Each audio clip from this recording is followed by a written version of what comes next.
Good morning. I'd like to welcome you to the May 27, 2015 Assembly Appropriations Committee hearing. We do not have a quorum, but we're going to start off as a subcommittee. And first up is Madam Speaker. Madam Speaker, you have 2 bills on suspense, 2 on consent, and 1 due pass. What's your pleasure? Mr. Chairman, and thank you, members. I'm prepared to present on AB 1288 and waive presentation on the other 2 on suspense. Thank you, Madam Speaker. Please proceed. Thank you very much. Mr. Chair and members, it's my pleasure to present Assembly Bill 1288, which recognizes the importance of continuing California's greenhouse gas emission reduction efforts after 2020. Specifically, AB 1288 clarifies the ongoing role of market-based mechanisms in helping to meet our greenhouse gas reduction goals. The committee analysis cites minor and absorbable costs for the Air Resources Board to continue its cap-and-trade program beyond 2020. California's climate programs continue to serve as the national and international standard for tackling climate change in a manner that maintains our economic vibrancy. While we've made great strides in meeting our first set of goals, there's still a great deal of work to be done. Our cap-and-trade program has proven to be an effective and complementary strategy for meeting our greenhouse gas reduction goals and should continue to play a key role in achieving further reductions. I have 2 folks here to testify briefly. Bonnie Holmes-Jen, who is the Senior Director of Air Quality and Climate Change with the American Lung Association, and Alex Jackson, Legal Director of California Climate Project at NRDC. Thank you, Mr. Chairman. Please begin. Mr. Chair and members, Bonnie Holmes-Jen with the American Lung Association in California. And statewide, about 28 million Californians live in counties affected by unhealthy levels of smog and soot, according to our State of the Air report. And this is exacerbated, of course, by climate conditions and worsening air quality from that. And that's why the American Lung Association in California and health organizations strongly support the need to move forward, to extend the cap-and-trade program, to continue to ramp up our efforts to achieve greenhouse gas emission reductions beyond 2020, and we believe cap-and-trade plays a very important role. Health groups that are involved in this effort include beyond the American Lung Association in California, the American Cancer Society, the Public Health Institute, the American Academy of Pediatrics, and other groups, local medical societies. Cap-and-trade and other greenhouse gas reduction programs return billions in health benefits through reduced respiratory and cardiac illnesses, reduced premature deaths, reductions in missing school days and missed days of work. So we strongly support moving forward with this bill and appreciate your support. Thank you so much. Before we get to the next witness, can Madam Secretary call the roll? Gomez? Here. Bigelow? Present. Gordon? Here. Bonta? Calderon? Chang? Daly? Eggman? Gallagher? Garcia? Holden? Jones? Quirk? Here. Rendon? Wagner? Weber? Wood? Thank you. Your next witness, please. Move the bill. Second. We have a motion by Quirk, a second by Wood, but please proceed. Good morning. Alex Jackson for the Natural Resources Defense Council. Pleased to speak in support of AB 1288 today, which affirms the ongoing role of the state's cap-and-trade program in helping to achieve California's ambitious greenhouse gas reduction goals.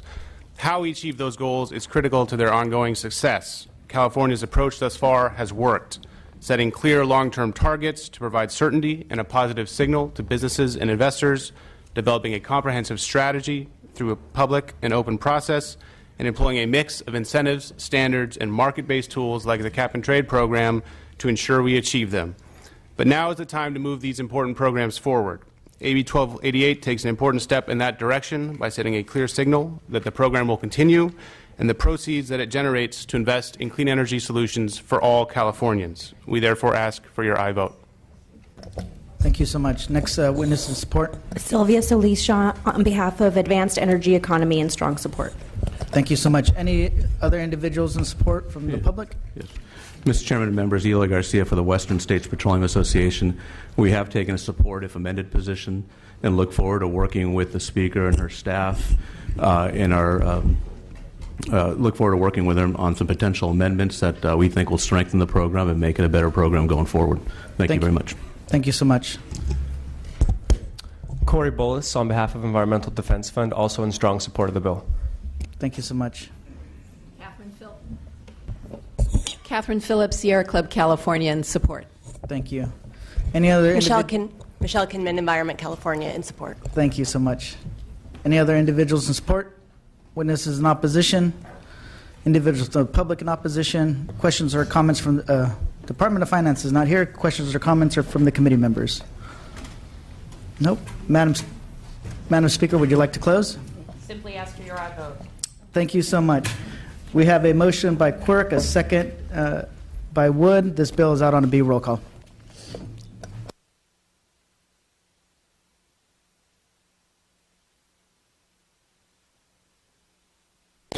Mr. Santiago.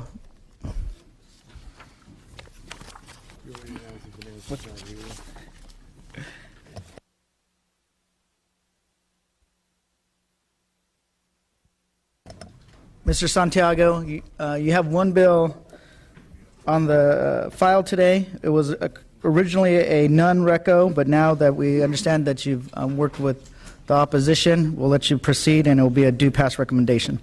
Yes, and I'll also explain. Mr. Chairman, AB 1182 clarifies existing law that secondhand dealer goods in regards to tangible personal property is applied to resellers and antique dealers in California. Now, we took some amendments in BMP that had the unforeseen consequence of opposition from the California Pawnbrokers Association, and in part, this reversed a 15-year effort by the pawnbroker community to replace local reporting with a single uniform electronic database. This was instituted via 2012 through AB 391, and it was authored by then Assemblymember Pan, now Senator Pan. That piece of legislation was sponsored by DOJ.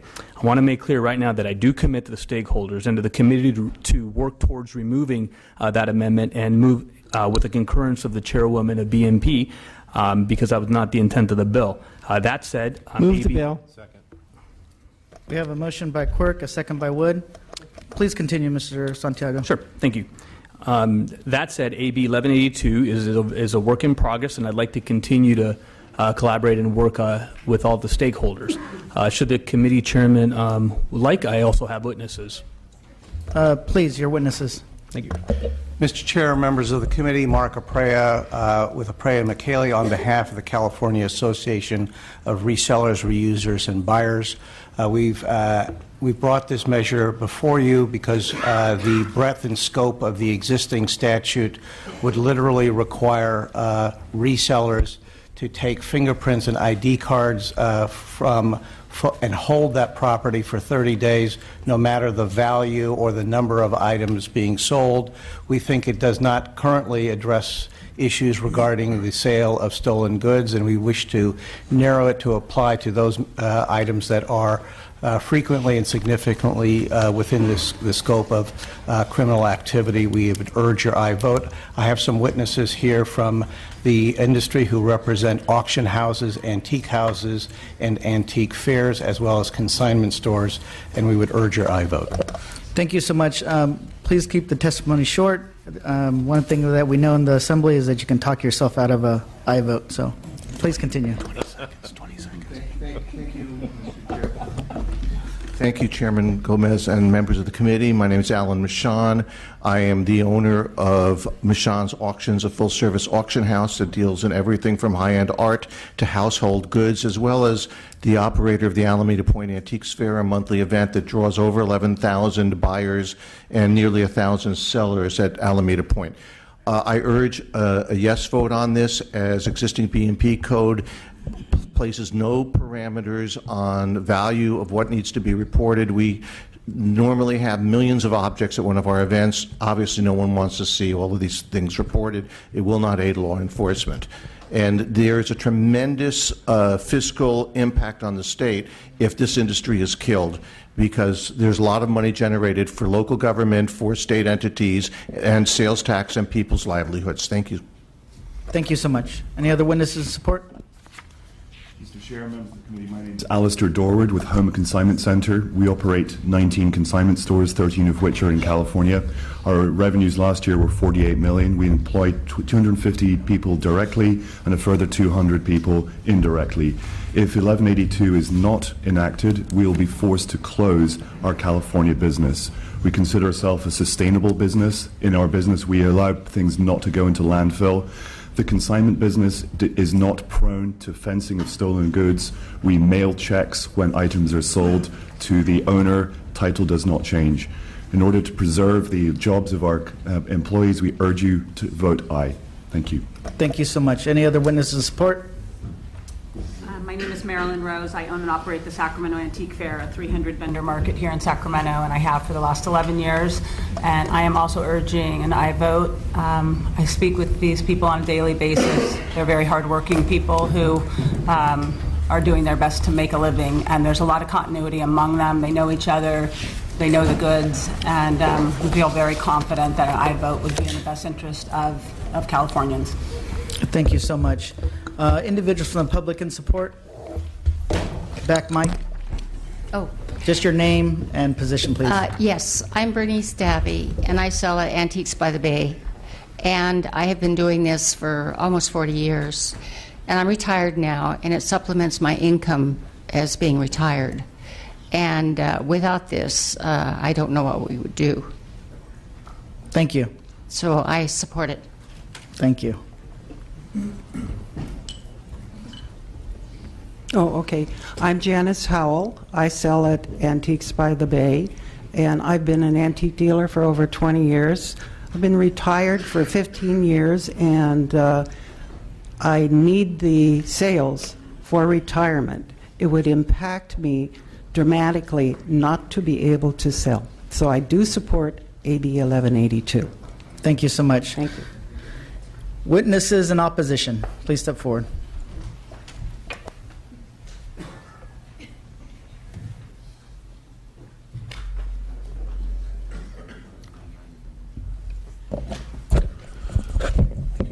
Mr. Duplessis. Mr. Chairman and members, Bill Duplessis representing the California Pawnbrokers Association. Should be noted that we were neutral on this bill as introduced. The language taken in the amendment of the B&P committee essentially reversed in a small way, I suppose, but reversed an effort, a 15-year effort by both law enforcement and the large block of secondhand dealers and pawnbrokers reporting to law enforcement, which that movement has been to move away from local reporting to a single and uniform electronic statewide database, single and uniform. Also, the list referred to in the amendment taken to DOJ will cease to exist when the CAP system, which is now due, we're told by DOJ, to come online in June, the end of next month. There will not be a new list ever proffered or put forth in the sense that there is a DOJ that exists today, a DOJ list that exists today. That'll instead be done interactively between DOJ and all license holders. The author has very kindly read into the record his intention to change that. Obviously, until it's changed, we will stay in opposition, and we're hopeful, perhaps even in this House, although no commitment has been made to do that, that amendment will be removed. When it does, our opposition will be removed as well. Thank you very much. Thank you. Next witness in opposition. Good morning, Mr. Chairman. Lieutenant Wayne Billowwood on behalf of Los Angeles County Sheriff's Department. We're not in opposition. We're one of the stakeholders, and we'd like to thus express our appreciation to the Assembly member and to the sponsors, and we look forward to continuing to work on this bill. Thank you. Great. Any individuals from the public in opposition? Department of Finance, questions or comments from the committee members? Mr. Wagner. Yeah, just if I may follow up on Mr. Duplessis a moment ago, I understand the representation that's been made. It's your intention to get it taken care of in this House, so if we move it forward today, we will see it on the floor without the amendment and be comfortable at that point? Sure. My intention is to take care of that, but I do have to do it in concurrence with the BMP chair. So if that happens before this, that's what my intention would be. Fair point. Thank you. Sure. Mr. Bonta. Mr. Santiago, just want to thank you for bringing this measure forward. I'm proud to be a co-author of your bill with you, and I think it's a common sense and pragmatic measure that protects our small businesses and our secondhand dealers, and I also appreciate your willingness to continue to work with the opposition and the commitments that you've made today. That openness, I think, goes a long way, and so I'm very supportive of your bill and pleased to be a co-author. Thank you. Thank you. Thank you so much. Any other questions or comments? Mr. Santiago, thank you for bringing this bill forward. Who doesn't like American Pickers, and also to the pawnbrokers, who doesn't like Pawn Stars, right? Those are two very popular shows nowadays. We take your commitment to resolving this issue with the B&P chair. We don't tend to strip out language that policy committees insert in a bill, but you will, I believe you will have some issues on the floor if you don't take care of this issue before you bring it up to a vote. So for that, this bill is out on an A roll call. Thank you so much for coming. Thank you.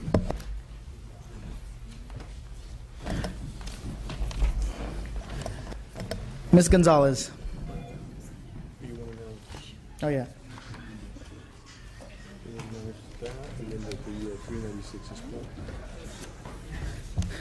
Just before we begin on Ms. Gonzalez's bill package, Finance will not join us here today. They're working on the state budget.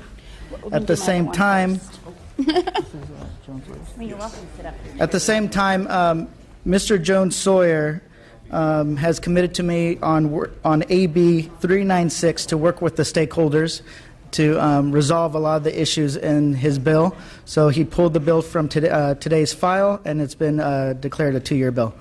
So if anybody's waiting for Mr. Jones Sawyer's AB 396, it will not be taken up today. Ms. Gonzalez. I'd like to start by waiving presentations on AB 717 and AB 1266, and I'm going to start with AB 949. Good morning, Mr. Chair and members. It's time that California finally recognized competition cheerleading as an official sport in high school. AB 949 will make competition. We have a motion and a second.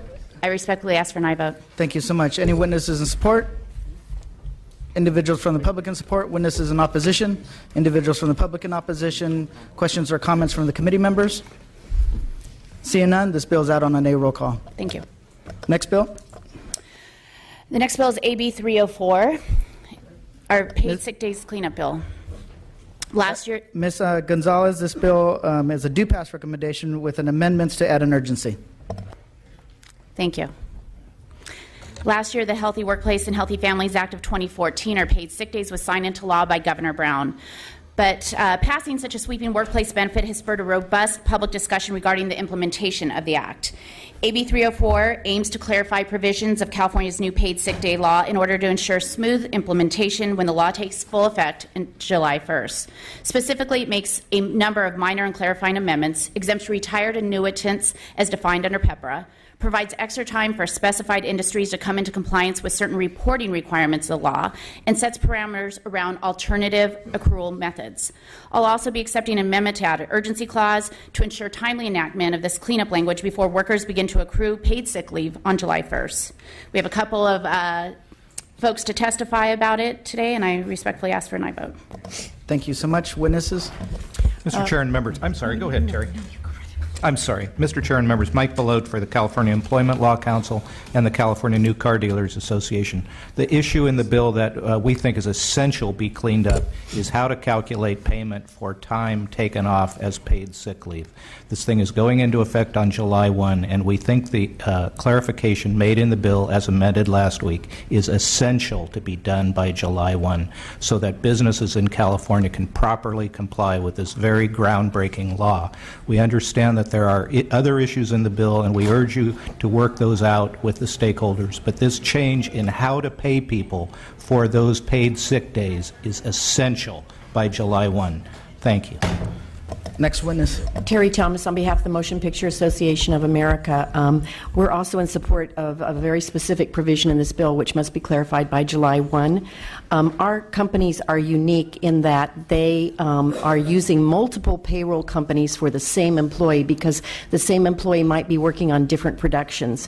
And so in order to provide that information on the pay stub, those payroll companies need to find a way to coordinate their very private, specific information.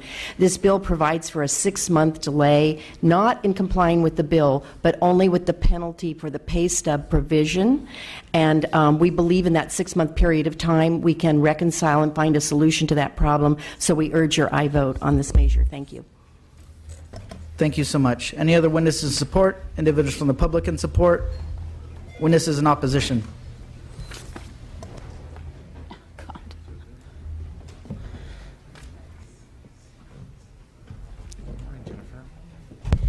Good morning, committee members and Mr. Chair. Jennifer Brewer on behalf of the California Chamber of Commerce, and we are opposed. We do not believe this is actually a technical or minor cleanup bill. We believe this is a significant expansion of the paid sick leave law that hasn't even gone into effect yet. It's not going to go into effect until July 1st. While we appreciate that there's provisions of the bill that are helpful and clarify certain provisions as the supporters just testified to, the amendments with regards to the accrual process is a significant expansion for all employers in California who accrue on a method other than an hours worked method. In AB 1522, Section 246E2 specified that an employer that had a paid leave policy or a paid time off policy that provided no less than 3 days or 24 hours within a year would be compliant. This bill changes that to specify that if you have an accrual method other than hours worked, you have to have 3 days or 24 hours accrued by the 120th day of employment, which if you break that down is 1 hour for every 30 hours worked. So it mandates that you accrue by hours worked. There's no reason for employers who have policies that match the time off under the bill or provide a more beneficial policy should be in violation of the bill simply because they accrue in a manner other than hours worked. And so to amend this bill and to change the accrual method and what can be considered in compliance 30 days before the bill goes into effect, and to force all these employers who are doing the right thing to completely change their payroll structure and their administration is unfair and will cause a lot of costs for the private sector, and we are opposed. Thank you. Thank you so much. Next witness. Nicole Rice, California Manufacturers and Technology Association. I'd like to associate myself with the comments that Ms. Moreira just made regarding AB 304. We also feel that AB 304 will actually abruptly change the playing field for 1522, approximately 34 days before that law comes online. And as Ms. Barrera outlined, companies have relied on the flexibility that's contained in Section 246E2 to redesign their policies to conform with the current law. However, if this bill becomes law, those programs would instantly become non-compliant once July 1st occurs, simply because the rules of the game have changed under this bill. The bill does not ensure that one additional person will receive paid sick leave. What it will do is just impose a hefty administrative burden and financial resource on businesses that, for the most part, as Ms. Barrera said, have already offered plans that are as or more compliant than what's imposed under AB 1522. While we believe that AB 304 was supposed to be a technical cleanup bill, it's actually turned into a full-scale policy change only weeks before the law becomes effective. And if memory serves me correctly, the reason that the implementation date for AB 1522 was delayed to July 1st was to ensure that companies had the time necessary to make sure that their policies were compliant. So for these reasons, we ask for your no vote. Thank you so much. Next. Chris McKaylee on behalf of the California Ambulance Association. We have the same objections and would note that in the very first hearing of AB 1522 over a year ago, the issue of alternative accrual methods was discussed and made very clear that it was an important component, and these amendments just went into print on Friday. We should not be making a substantive policy change in a mere cleanup bill. Thank you. Thank you so much. Individuals from the public in opposition? Good morning, Mr. Chair, members. Matthew Allen, Western Growers Association. For all the reasons previously stated, we're also opposed to the bill. Thank you so much. Good morning, Mr. Chair and members. Tricia Garinger with Agricultural Council of California, also in opposition. Thank you so much. Good morning, Mr. Chair and members. Javier Gonzalez here on behalf of the California Restaurant Association, in opposition for the reasons articulated by the presenters. Thank you. Good morning, Braden Oprowski on behalf of the California Association for Health Services at Home, in opposition. Thank you. Thank you. Questions or comments from the committee members? Mr. Calderon. Thank you, Mr. Chair. Ms. Gonzalez, I was wondering if you can help me with something. I've received 2 calls about this bill from the business community in opposition. However, they are not in opposition to your bill in its original form. They are actually in opposition to the bill that contained the Chamber of Commerce amendments. And that these are tech companies that feel like they, under the Chamber of Commerce amendments, if they're a good actor, they would be more punished under what was being proposed by the Chamber as opposed to the original version, and we're actually very adamant that the bill stayed in the original version as the original version rather than with the amendments. Have you received calls from anybody from that industry? Maybe you could explain a little bit as to why they're opposed to the Chamber's amendments and supportive of the bill as it is in form. I appreciate that question. And let me be clear about what has happened here. We did delay implementation for 6 months for the very reason that we knew, as companies accepted the fact that this was going into place, that we would have to work out some details, make sure that they knew how it would be implemented. From day one, it has been clear. The accrual method is, for every 30 hours worked, you get an hour of paid sick leave. Now, we said if you're not an hourly employee, there can be an alternative accrual method, that you can, in fact, satisfy that, but it needs to be satisfied in the same general time period as it would be if you're working 30 hours a week and you earn 1 hour. And in fact, the way that this language came about was because the DIR, when they put out their original FAQs before the end of the year, said if you want a separate accrual method, you have to give those 3 days up front. And people went a little crazy, and we said, okay, you don't have to give it on day 1, but you do have to give it by day 120, which is satisfying this requirement. Now, to suggest that's rewriting policy, to suggest that they haven't had time, because if they just looked at the FAQs last year, they would have rewritten their policies to give 3 days on day 1, which would satisfy this. It is amazing to me that they're going to sit here today and say they rewrote it, against what the DIR is saying the rules are? So they made up their own accrual method and decided that's what was going to be in place despite what the FAQ said? And so we're coming in on behalf of the tech companies and other companies that said, hey, we want to comply with this, but our methods by day 120, which would be the same if they were hourly employees. What we don't want, members, is somebody be working at a firm for 360 days and then get 3 paid sick days, because that was not the vision of this bill. And so, quite frankly, I'm sorry that the Chamber seems to want to renegotiate a deal. We've renegotiated with them. We've negotiated the entire time with them, quite frankly. We negotiated with them last year to get the job killer label off. And every time they come back, they want to rewrite the rules. What we had said at one point is fine. We'll drop it all. Everything in this bill was brought to us by business or the governor's office. Every single thing. This is not some rewriting on behalf of labor or some trying to get just a little bit more. And so, quite frankly, this is it. This is it. It's July 1st. If the Chamber doesn't want it, if business doesn't want it, then I guess we won't get 2 Republicans to vote for it, right? Or maybe we will. I'm just trying to move something forward that satisfies the entirety of the business community in the same way that we said we would. We are not rewriting the rules. Thank you. Ms. Eggman and then Mr. Quirk. Move the bill. We have a motion and a second. Ms. Eggman. I appreciate your passion on this topic, and I know you've worked really hard on it.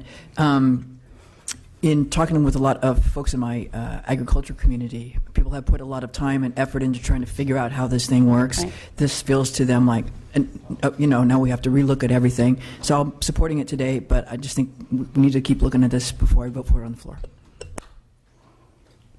Any other questions or comments? Seeing none. Ms. Gonzalez, thank you for bringing this bill forward. I know that there's opposition, but does the legislature will move the ball forward and then deal with it. It's just something that we do. But please continue working with the stakeholders. I know it can be tough on all sides. And I have some experience with some of the hard issues, but I appreciate your passion. This bill is out. We have a motion and a second. This bill is out on a B roll call. Thank you.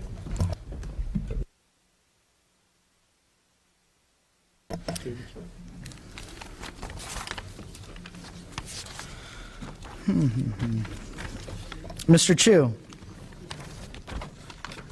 you have one bill on suspense, AB 35, and one bill with the due pass recommendation, AB 959. How would you like to proceed? Thank you, Mr. Chair. First of all, regarding AB 35, I'd like to waive presentation. Thank you so much. And with regard to AB 959, colleagues and Mr. Chair, I appreciate your consideration of this bill, which would address health and social service disparities for LGBT Californians through the collection of sexual orientation and gender identity. We have a motion by Quirk, a second by Bonta. Witnesses in support. Thank you, Mr. Chair and members. Alice Kessler here on behalf of Equality California. We're the sponsor of the bill. This is a top priority for our organization. We agree with the analysis that the costs are modest, and we would urge your support. Thank you so much. Any other witnesses in support? Individuals from the public in support, witnesses in opposition, individuals from the public in opposition. Questions or comments from the committee members? Seeing none? Mr. Chu, would you like to close? This bill received an 8-0 vote in the Policy Committee and respectfully ask for your support here. Thank you so much. We have a motion by Quirk, a second by Bonta. This bill is out with Republicans not voting and Chang and I. Thank you so much. Thank you.